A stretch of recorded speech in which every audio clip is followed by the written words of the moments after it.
함께 이 말씀을 가지고 오늘 보여줄 땅이라는 제목으로 함께 설교를 이어나가도록 하려고 합니다. 아담으로부터 시작한 창세기의 원역사, 창세기 1장부터 11장까지를 원역사라고 하는데요. 이 원역사는 결국 실패한 것처럼 보이고 있습니다. 하나님의 의도와는 다르게 사람들이 흩어져야 하는데 모여서 자신의 이름들을 알리겠다, 하나님보다 더 뛰어난 자들이 되겠다, 하나님 없이 살아보겠다라고 외치기 시작했으니까 말입니다. 이 세상은요, 타락한 이 세상은 완전한 의인을 이제 필요로 합니다. 그 사람이 바로 오늘 말씀에 등장하는 아브라함이라는 인물입니다. 하나님의 원래 의도대로 이 세상을 다스릴 이스라엘 백성의 시초가 되는 사람이 바로 여기 나온 아브라함입니다. 그런데 이 가정은요, 불완전한 가정으로 등장합니다. 오늘 본문엔 등장하지 않지만 11장 바로 앞부분을 한번 보시면요, 11장 30절에 보시면 그의 아내 사레가 어떤 상태인지를 묘사하고 있습니다. 어떤 상태인가요? 바로 임신하지 못하는 상태에 놓여 있습니다. 이전에 하나님께서 선택한 사람들은 온전한 사람들이었습니다. 뭔가 완전한 사람들이었습니다. 아담은 어떤 사람인가요? 하나님의 직접적인 그 생기 자체가 들어간 인물이고요.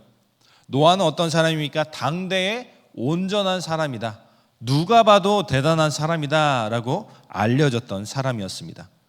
그런데 오늘 나오는 이 아브라함, 그의 아내는 불임이라는 상황 가운데 놓여 있습니다. 왜 불임이라는 상황이 이들에게 저주인가? 당시에는 출산을 해야지만, 많은 자손을 낳아야지만 농경사회 수많은 일들을 할 수 있었기 때문입니다. 그렇기에 사람들의 시선에는 이 아브라함 가정은 저주받은 가정이다라는 생각이 가득했을 것입니다. 그리고 아브라함이 데라라는 아버지가 있는데, 데라가 이 아브라함과 먼저 지내왔던 장소가 나오는데 그곳이 바로 우르라는 곳입니다. 이 우르라는 곳이 어떤 곳이냐면, 저번 주에 잠깐 이야기를 했었는데요, 인류 최초의 언어인 수메르어의 발상지 근방에 위치한 곳이 바로 이 우르라는 지역입니다.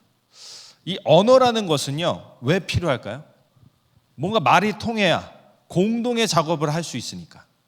뭔가 사람들한테 일일이 말을 하면서 다니는 것보다 문자를 써서 이렇게 해라 라고 알려준다면 더 쉽게 일 처리가 가능하겠죠. 그러면 인류가 먹고 사는 문제가 아닌 무엇인가 공동의 작업을 해야 되는 그런 상황에 놓여 있다. 의식주가 더 이상 문제가 아니었던 그런 상황이었습니다. 이 문명들은요, 강 주위에부터 이제 시작됐다는 걸 모두가 아시겠죠? 왜 강 주위에서 시작이 되죠? 그곳에는 곡식이 풍부하기 때문에. 그곳에서 의식주가 다 해결된 이 사람들이 이제 발달하기 시작합니다. 기술이 발전하기 시작합니다. 이런 발달한 문명 속에서 아브라함의 가정은요, 볼품없는 가정이었습니다. 흠이 있는 가정이었습니다.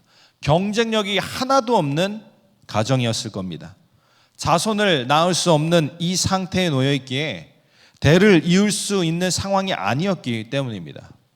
그런데 하나님은요, 오늘 아브라함의 가정을 주목하시고 아브라함을 선택하십니다. 오늘 말씀에서 우리가 얻을 수 있는 첫 번째 교훈은요, 하나님이 선택하는 사람, 그 기준이 있다면 그 기준은 세상의 기준과 다르다는 것입니다. 세상에서 축복받은 사람들은요, 잘나야 됩니다. 무엇인가 하나라도 흠이 없어야 됩니다. 그런데 하나님이 선택하는 그 기준은요, 하나님의 음성을 들으면 되는 것입니다. 사실 이런 말 우리에게 힘이 됩니다. 위로가 됩니다. 하나님이 선택하는 기준이 다른 것이 아니라, 세상의 기준이 아니라 그냥 하나님의 말씀을 듣기만 하면 된다라는 이 사실이 우리한테 참 위로가 됩니다. 우리가 사는 이 세상에서 어려움이 많기 때문에, 난관을 극복할 수 없는 상황에 처하기 때문에 하나님이 날 선택하고 날 바라보고 계시는구나. 하나님이 나를 도와주시겠구나라는 이 믿음이 우리의 삶에 있어서 정말 위로가 됩니다. 그런데 이 말이 하나님께서 부족한 사람만 선택한다는 말이 아닙니다. 분명 뛰어난 사람들, 대단한 사람들 가운데에서도 하나님의 선택을 받는 자들이 있습니다. 그러나 대부분은 부족함을 가진 자들이 하나님께 온전히 선택을 받습니다. 왜 그럴까요? 하나님께서는 우리 모두를 부르고 계십니다. 그러나 그 부르심에 응답하는 사람이 적습니다. 생각해 볼까요? 세상에서 모든 것이 만족스러운 사람이 하나님이라는 존재가 필요할까요? 필요하지 않을 가능성이 매우 큽니다. 정말 위대한 사람들은 내가 얻은 것이 나의 힘으로 얻은 것이 아니구나, 뭔가 초월적인 존재가 있구나라는 생각을 하면서 난 베푸는 인생 살아야지 라고 인생을 좋게 살 수 있습니다. 하지만 그것은 일부입니다. 극히 소수일 뿐입니다. 대부분의 사람들은 자신이 먹고 잘 사는 것에 만족하며 그것을 누리며 살고 있습니다. 하지만 우리처럼 저처럼 부족함이 많은 사람들 같은 경우에는 하나님께 더욱 의지할 수밖에 없습니다.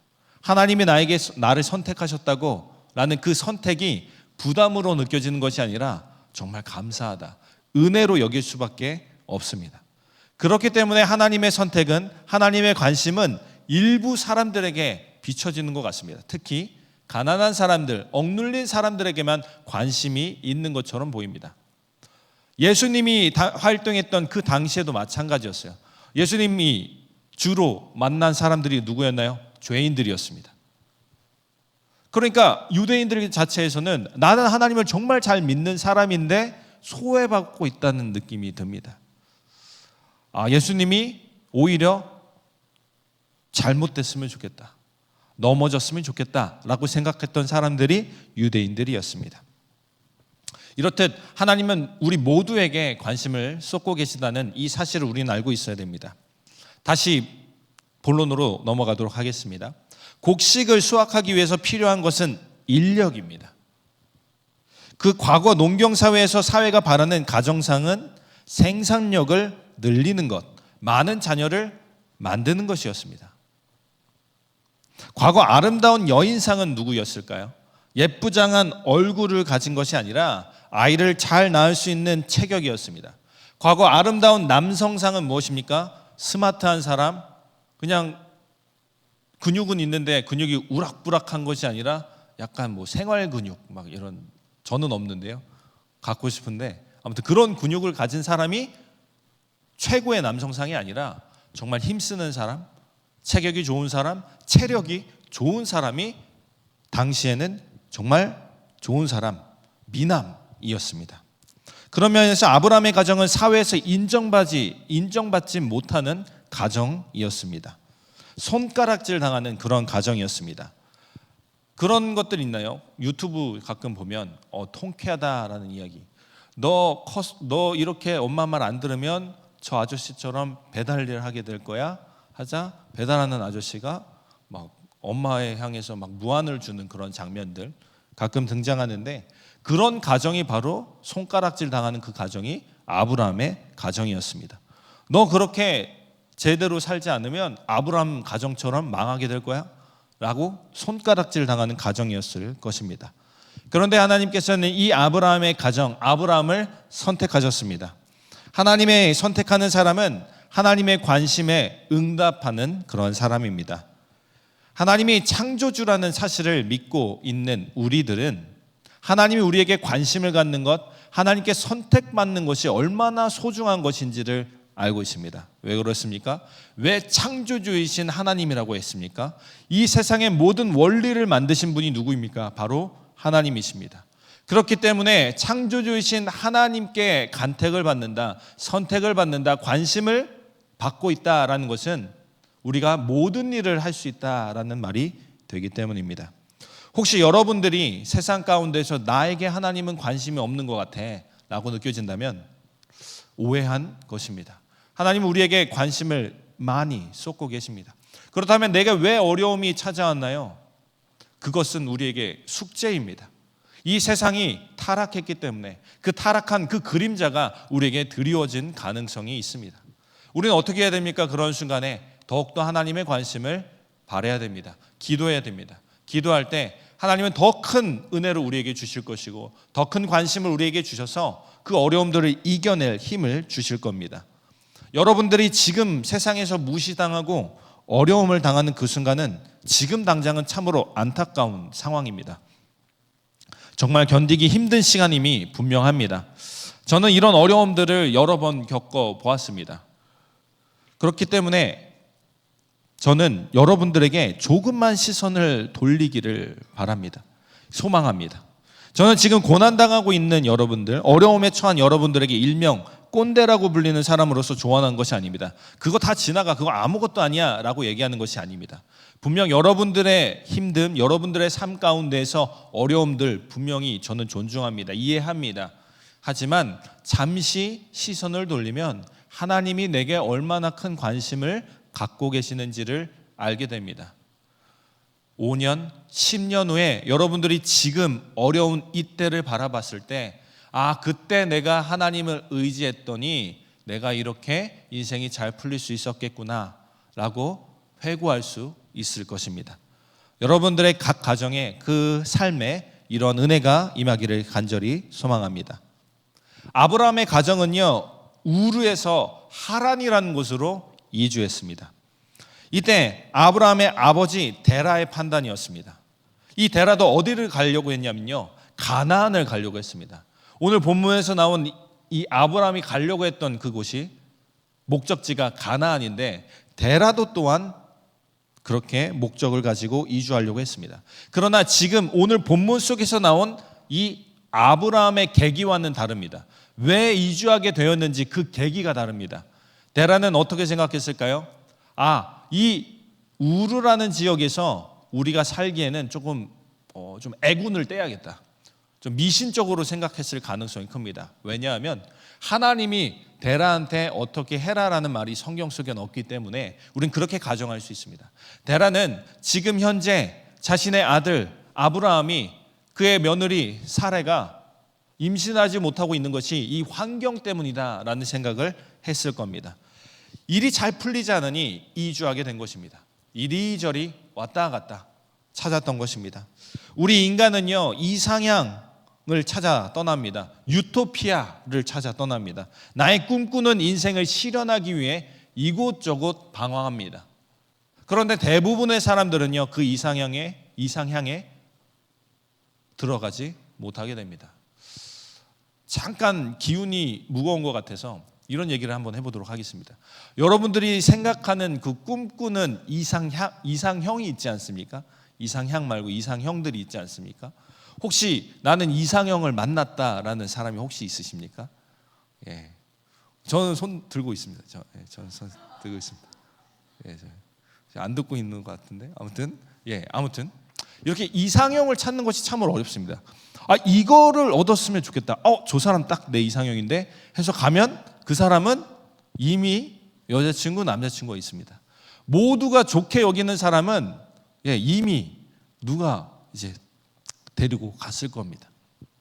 우리 인생도 마찬가지예요. 수많은 이상향들을 생각합니다. 나 이것만 얻었으면 좋겠어 하는데 우리의 마음대로, 우리의 생각대로 인생이 풀리지 않습니다. 그리고 이걸 얻으면, 내가 얻고자 했던 한 가지를 얻으면 또 다른 것이 보입니다. 그렇게 우리는 욕망에 이끌리는 삶을 살다가 결국에 쫓다가 지쳐서 죽음을 맞이하게 되는 것이 우리 대부분 인간의 인생입니다. 그러나 우리 신앙인들의 인생은 조금 다릅니다. 매일매일 하나님께서 채우시는 그 은혜를 바라봅니다. 내게 부족한 것이 있지만 하나님께서 내 부족한 부분을 하루하루 채워주시는 그 은혜, 한 해 한 해, 1년에 한 해 한 해 하나님께서 채워주시는 그 은혜를 바라보고 살기 때문에 우리는 감사하며 살아갈 수 있습니다. 무언가를 쫓아서 사는 인생이 아니라 하나님을 바라보고 감사하며 살아갈 수 있는 것이 우리 인생입니다.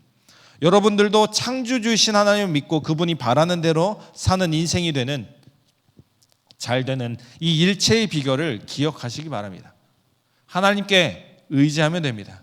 하나님께서 관심을 가진 그 관심, 그 가운데에 우리가 들어가면 되는 것입니다.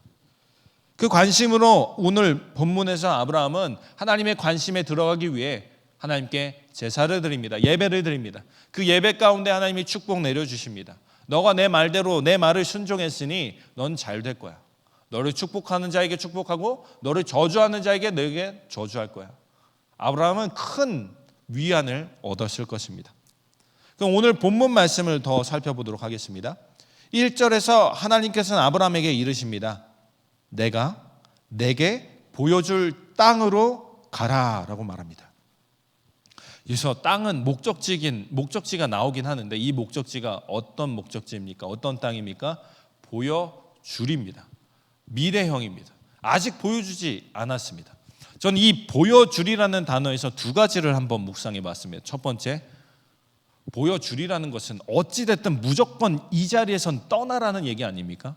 지금 아브라함은 아버지 데라가 이주한 하란에서 지내고 있는데 이 하란 땅에서 무조건 떠나야 된다는 얘기가 아니겠습니까? 그럼 첫 번째 생각입니다. 왜 하란에서 아브라함은 떠나야 하는가? 두 번째는 무엇입니까? 두 번째로 생각해 본 건 이겁니다. 내가 어느 땅을 밟건지 간에 어느 곳을 가든지 간에 하나님이 함께 하시는 인생, 하나님을 의지하는 인생은 어딜 가나 하나님이 보여준 그 땅이겠구나. 하나님의 축복이 있는 그런 땅이겠구나라는 생각을 하게 되었습니다. 첫 번째 묵상을 한번 나눠보고자 합니다. 아브라함이 떠나야만 하는 이유가 있었습니다.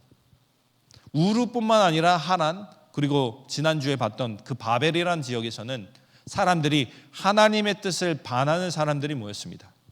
하나님은 모두가 충만해라, 땅에 퍼져서 충만해져라 라고 말씀하셨지만 인류는 하나님의 말씀을 무시한 채로 우리가 같이 살아보자. 우리의 이름을 널리 알려보자. 얼마나 멋있습니까? 우리 모두가 하나가 된다는 건데 그것이 아닙니다. 우리 공동체만 위한 것입니다. 그러면 우리 공동체가 행복하기 위해서 다른 공동체를 전쟁을 벌여도 된다는 것을 의미합니다. 이것은 악한 것입니다. 아브라함은 이런 땅에서 머물고 있었습니다. 그렇기 때문에 하나님께서 무작정 떠나라고 말씀하신 것입니다. 여러분들은 어떤 땅에 머물고 있는지 곰곰이 생각해 봤으면 좋겠습니다. 여러분들의 땅은 하나님의 뜻과 합한 땅입니까? 만약 그렇지 않다면 우리는 떠나야 합니다. 그러면 그렇다고 모든 것을 다 내던지고 떠나라, 가세요 라고 하는 것이 아닙니다. 아브라함의 시대와 오늘날의 시대는 좀 다릅니다. 분명히 다릅니다. 그렇다면 우리가 밟고 있는 이 땅에서 어떤 부분에서 떠나야 될까요? 바로 구별됨입니다. 우리의 사상을 바꿔야 됩니다. 세상적인 가치관에서 떠나 하나님의 가치관에 우리는 들어가야만 합니다. 세상은 우리에게 잘 사는 것을 종용합니다.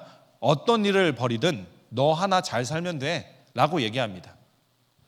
그러나 맞습니까? 우리가 지향해야 될 그런 세상은 세상을 이롭게 하는 그런 삶입니다. 나만 잘 사는 것이 아니라 내가 딛고 있는 이 모든 땅 가운데 같이 이 땅 가운데 터전을 세운 모든 사람들이 행복할 수 있는 삶, 그런 삶을 우리는 만들어 가야 됩니다. 이 말을 단순하게 설명하자면 복음을 전하는 삶이다 라고 얘기할 수 있습니다. 복음은 복된 소식입니다. 좋은 소식, 모두를 복되게 하는 소식이라 할 수 있습니다. 모두가 부족함 없이 행복감을 느낄 수 있는 이 상태가 바로 이 복음을 얻게 된 복음이 가득한 땅이라고 할 수 있습니다. 우린 그런 땅, 복음의 땅을 읽어 나가야 됩니다. 나만 서 있을 땅이 아니라 모두가 함께 누리며 서 있을 수 있는 그 땅을 우리는 이루고자 노력해야만 합니다. 하나님이 우리에게 보여줄 땅은 바로 이러한 땅입니다. 복음이 가득한 땅, 모두가 행복하게 모두를 위한 땅이 바로 이 복음의 땅이라 할 수 있습니다. 두 번째로 묵상한 것, 하나님께서 보여줄 땅으로 가라라고 말씀하신 것을 바라보면서 우리가 하나님을 의지하고 있다면, 하나님을 붙잡고 있다면 우리가 딛는 모든 땅이, 우리가 선택하는 모든 선택들이 하나님의 땅, 하나님의 선택이 된다는 사실입니다. 그런데 아브라함보다 먼저 가나안을 바라보고 떠났던 사람이 있습니다. 아까 이 얘기했죠. 바로 아버지 아브라함의 아버지 데라였습니다. 그러나 그 기준이 달랐습니다. 아브라함보다 먼저 가나안을 향해서 떠나려 했지만 그 가운데 하나님은 없었습니다. 자신의 욕심만 가득했습니다. 그러니 같은 장소라 해도요, 같은 곳에 머문다 해도요, 이 땅은 하나님의 땅이 될 수도 있고 하나님의 땅이 아닌 저주의 땅이 될 수도 있는 것입니다. 그 사람이 어떤 관점을 가지고 사느냐에 따라 다르다는 이야기입니다. 아브라함은 하나님이 복이 임하는 땅을 찾으며 가나안을 향했습니다. 그 기준이 달랐던 것입니다. 여기서 우리가 복된 인생을 살아갈 그 비결이, 일체의 비결이 나옵니다. 하나님의 뜻을 구하는 그 인생은, 그 삶은 언제나 어디서나 복된 인생이라는 것입니다. 여러분들 각자가 살고 있는 그 삶의 자리가 다 다릅니다. 그럼에도 불구하고 한 가지 분명한 것은 무엇입니까? 공통점이 무엇입니까? 여러분들의 각자의 삶에는 분명히 하나님의 뜻이 있다는 것입니다. 그렇기 때문에 여러분들을 통해 나타내고자 하시는 하나님의 뜻도 다 다른 모양으로 나타나게 됩니다. 그래서 누군가가 간증을 해서 이게 하나님의 뜻입니다 라는 것이 맞을 수도 있고 틀릴 수도 있는 것입니다. 우리의 삶에서는 전혀 다른 모습이 하나님의 뜻이 될 수 있습니다. 그럼 도대체 어떻게 하라고요? 고민하셔야 됩니다. 여러분의 삶에 있는 그 자리에서 무엇이 하나님의 뜻일지 고민하고 그 질문에 답하는 여러분들이 되어야 됩니다. 제가 얘기할 수 있는 것은 성경 속에 있는 인물들이 어떻게 해결했는지를 보여줄 뿐입니다. 저의 인생에서 하나님이 어떻게 역사했는지 보여줄 뿐입니다. 제가 정답이 아니라 성경 속에 나온 인물은 정답이 아닙니다. 여러분들의 삶 가운데 고민하며 고민 끝에 내린 그 결정이 바로 하나님의 땅, 하나님의 뜻이 있는, 하나님이 보여줄 땅이 될 수 있습니다. 그런데 문제는 이것입니다. 10절의 말씀. 우리가 왜 10절의 말씀을 읽었는지 보시면 성경 다들 가지고 있죠. 성경 보시면 챕터가 이제 소제목들이 다 있습니다. 근데 분명 9절에서 소제목이 끝나요. 10절에서 새로운 소제목이 이제 등장하거든요. 그럼 왜 이 10절을 제가 읽자고 했는지 한번 읽어보면서 제가 그 해답을 말씀드리도록 하겠습니다. 함께 이 10절의 말씀 읽어보겠습니다. 시작. 그 땅에 기근이 들었으므로 아브라함이 애굽에 거류하려고 그리로 내려갔으니. 아멘. 우리가 하나님의 뜻을 구하고자 합니다. 어떤 곳을 가든지 하나님을 바라보려고 합니다. 그런데 기근이 찾아옵니다. 어려움이 찾아옵니다. 이 어려움이 찾아오면 우리는 어떤 선택을 할까요? 아브라함도 실수했습니다. 기근, 땅이 말라버렸다는 것이죠. 그러면 반대로, 기근의 반대는 무엇일까요? 홍수겠죠. 이 애굽이라는 땅은 나일강이 흐르는 땅입니다. 나일강은 범람하면 범람했지 이 물이 없어질 리가 없습니다. 그래서 아브라함은 개인적으로 판단을 했던 것입니다. 저기 물이 흐르는 저 땅이 바로 하나님이 원하시는 땅에 있구나 라는 생각을 하며 나아갔을 겁니다. 그런데 그곳에서 어떤 일이 일어났습니까? 정녕 하나님의 뜻이 애굽에 있었다면 아브라함은 그 뒤에 나오는 어려움들에 처하지 않았을 겁니다. 어려운 상황들에 처하지 않았을 겁니다. 그런데 여러분들이 한번 읽어보시면 되고요. 어려움에 처하게 됩니다. 자신의 욕심으로 걸어간 그 땅이 하나님이 보여줄 땅이다라고 생각하며 나아갔는데 그곳에서 그의 가정은 큰 위기를 얻게 됩니다. 우리의 인생 가운데 어려움이 찾아옵니다. 이 어려움은 하루아침에 개 중에는 그럴 어려움들이 있겠지만 하루아침에 해결책을 찾을 수 있습니까? 없습니다. 그렇다면 길게 보자면 당장에 무엇인가를 하는 것이 우리의 어려움을 극복할 수 있는 방법이 되지 못한다는 얘기입니다. 그렇다면 여러분들은 뭘 해야 될까요? 어려움이 찾아왔을 때 내가 뭘 해도 안 된다면 기도하는 것입니다. 너무 티입니까? 너무 티적인 생각입니까? 하나님이 구해주실 거니까 걱정하지 말고 너희 기도해 라는 이 말이 전혀 마음에 나를 공감해 주지 않는 것 같습니까? 정답은 이미 나와 있습니다. 여러분, 하나님께서 이미 여러분들의 인생을 관심을 갖고 계십니다. 그 관심에 여러분들이 응답만 하면 됩니다. 여러분들의 어려움, 그 고통, 눈물 흘리는 거 충분히 하십시오. 충분히 하시되 정답은 이미 나와 있습니다. 어려움을, 눈물을 닦고 쓰러졌을 때, 넘어졌을 때 바지를 훌훌 털고 일어나서 하나님을 바라보고 하나님이 보여줄 땅으로 다시 걸어가시면 됩니다. 여러분들이 넘어졌을 때 여러분들의 실수가 있다, 아브라함처럼 잘못된 것을 보고 나아갔다, 그러면 회개하고 자신이 잘못했던 것을 일기를 써도 되고요, 다시는 그 잘못을 저지르지 않겠다라고 다짐하면 되는 것입니다. 다시 일어나서 여러분들이 하나님이 보여줄 땅을 가시면 되는 것입니다. 오늘 우리는 아브라함의 인생을 살펴보았습니다. 아브라함은 처음부터 잘난 사람이 결단코 아니었습니다. 세상의 기준에서는 별 볼 일 없는 가정, 미래가 없는 가정이었습니다. 물론 그가 가지고 나온 재물이 있다는 것을 봤을 때 그가 어느 정도 재산은 가지고 있었을 것 같은데? 라고 할지라도 미래가 없는 가정이었습니다. 뒤를 이을 사람이 없었기 때문입니다. 그러나 하나님께서는 그의 인생에 관심을 갖고 그의 인생의 변화가 찾아옵니다. 복을 받게 됩니다. 그렇다고 아브라함에게 하나님께서 드라마틱한 반전을 보여주진 않았습니다. 당장의 말입니다. 보여줄 땅으로 가라고 했습니다. 터무니없는 이야기가 될 수도 있지만 아브라함은 하나님을 믿고 한 걸음 한 걸음 나아갔습니다. 그리고 가나안에 이르러서 하나님의 축복을 받게 됩니다. 여러분들의 인생이 이런 축복을 받는 땅이 되었으면 좋겠습니다. 하나님 도대체 나한테 뭘 어쩌라고요? 라고 우리가 하나님께 기도할 때 계속해서 하나님 얘기할 것입니다. 내가 보여줄 땅으로 가라. 내가 보여줄 땅으로 가라. 그때마다 여러분들은 철두철미하게 고민하셔야 됩니다. 나의 인생 가운데 어떤 선택이 하나님이 보여줄 땅일까? 하나님의 선택일까? 고민하며 한 걸음 한 걸음 나아가 보시기 바랍니다. 아브라함도 하루하루, 가나안까지 엄청난 거리였거든요. 하루하루 걸어가면서 그 인생의 여정이 너무나 힘들었을 겁니다. 그곳은 광야였습니다. 아무것도 없는 땅이었습니다. 매일 하나님께 기도로, 눈물로 기도했을 겁니다. 그리할 때 아브라함은 그 땅에 이르게 되었습니다. 가나안 땅에 이르게 되었습니다. 여러분들의 인생도 마찬가지입니다. 하나님이 보여줄 그 땅으로 앞으로 나아가시기 바랍니다. 그 땅이 우리가 생각하는 급격한 반전이 이루는, 내일 당장 하나님, 나 하나님 믿겠습니다, 하나님 나 이제 하나님만 바라볼래요 라고 했다고 당장 내일부터 뭔가 드라마틱하게 바뀌진 않습니다.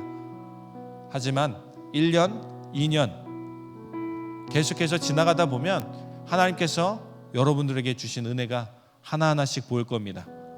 그런 하나님의 보여주실 그 땅으로, 그 거룩한 땅, 그 풍요로운 땅으로 들어가시길 간절히 소망합니다. 그래서 저는 여러분들의 삶을 보았으면 좋겠습니다. 삶의 자리, 여러분의 삶의 자리가 복음으로 가득한 자리가 되었으면 좋겠습니다. 하나님만을 바라보고 하나님이 어떤 은혜를 내게 내려주실까, 그 기대함으로 소망하는 여러분들의 삶의 자리가 됐으면 좋겠습니다. 거기서 그치는 것이 아니라 내게 받은 은혜를 나와 같은 공간에 있는 사람들, 나와 같은 공간에 있는 모든 이들에게 전할 수 있었으면 좋겠습니다. 예수님 믿으세요 라는 그 단순한 말이 아니라 여러분들의 인생으로 한번 보여주시기 바랍니다. 지쳐 써 있는 우리의 회사의 동료를 바라본다면, 학교의 학우들을 바라본다면 여러분들이 도와주시기 바랍니다. 함께 그렇게 삶 속에서 복음을 전하는 인생을 살아가시길 간절히 소망합니다. 그런 인생을 살아갈 때 여러분들의 인생은 하나님의 계획 안에 있습니다. 하나님의 보여줄 그 땅에 여러분들이 이미 속한 것입니다. 그래서 여러분들이 앞으로도 계속해서 복음을 들고 삶의 자리에서 고군분투했으면 좋겠습니다. 여러분들의 그 고민의 끝에 바로 하나님이 서 계실 것입니다. 그것을 믿고 우리 함께 나아가 봅시다. 이 시간 이런 마음을 가지고 선교사라는 찬양을 한번 해보려고 합니다. 선교를 나가라. 라는 말이 아니라 여러분들의 삶 가운데에 선교사로서 살아갔으면 좋겠습니다. 복음을 들고 살아갈 때 여러분들은 선교사가 됩니다. 여러분들의 삶의 자리 가운데 하나님, 나 복음을 전하는 삶 살겠습니다 라는 다짐하는 마음으로 오늘 이 찬양을 생소하더라도 함께 고백하길 소망합니다.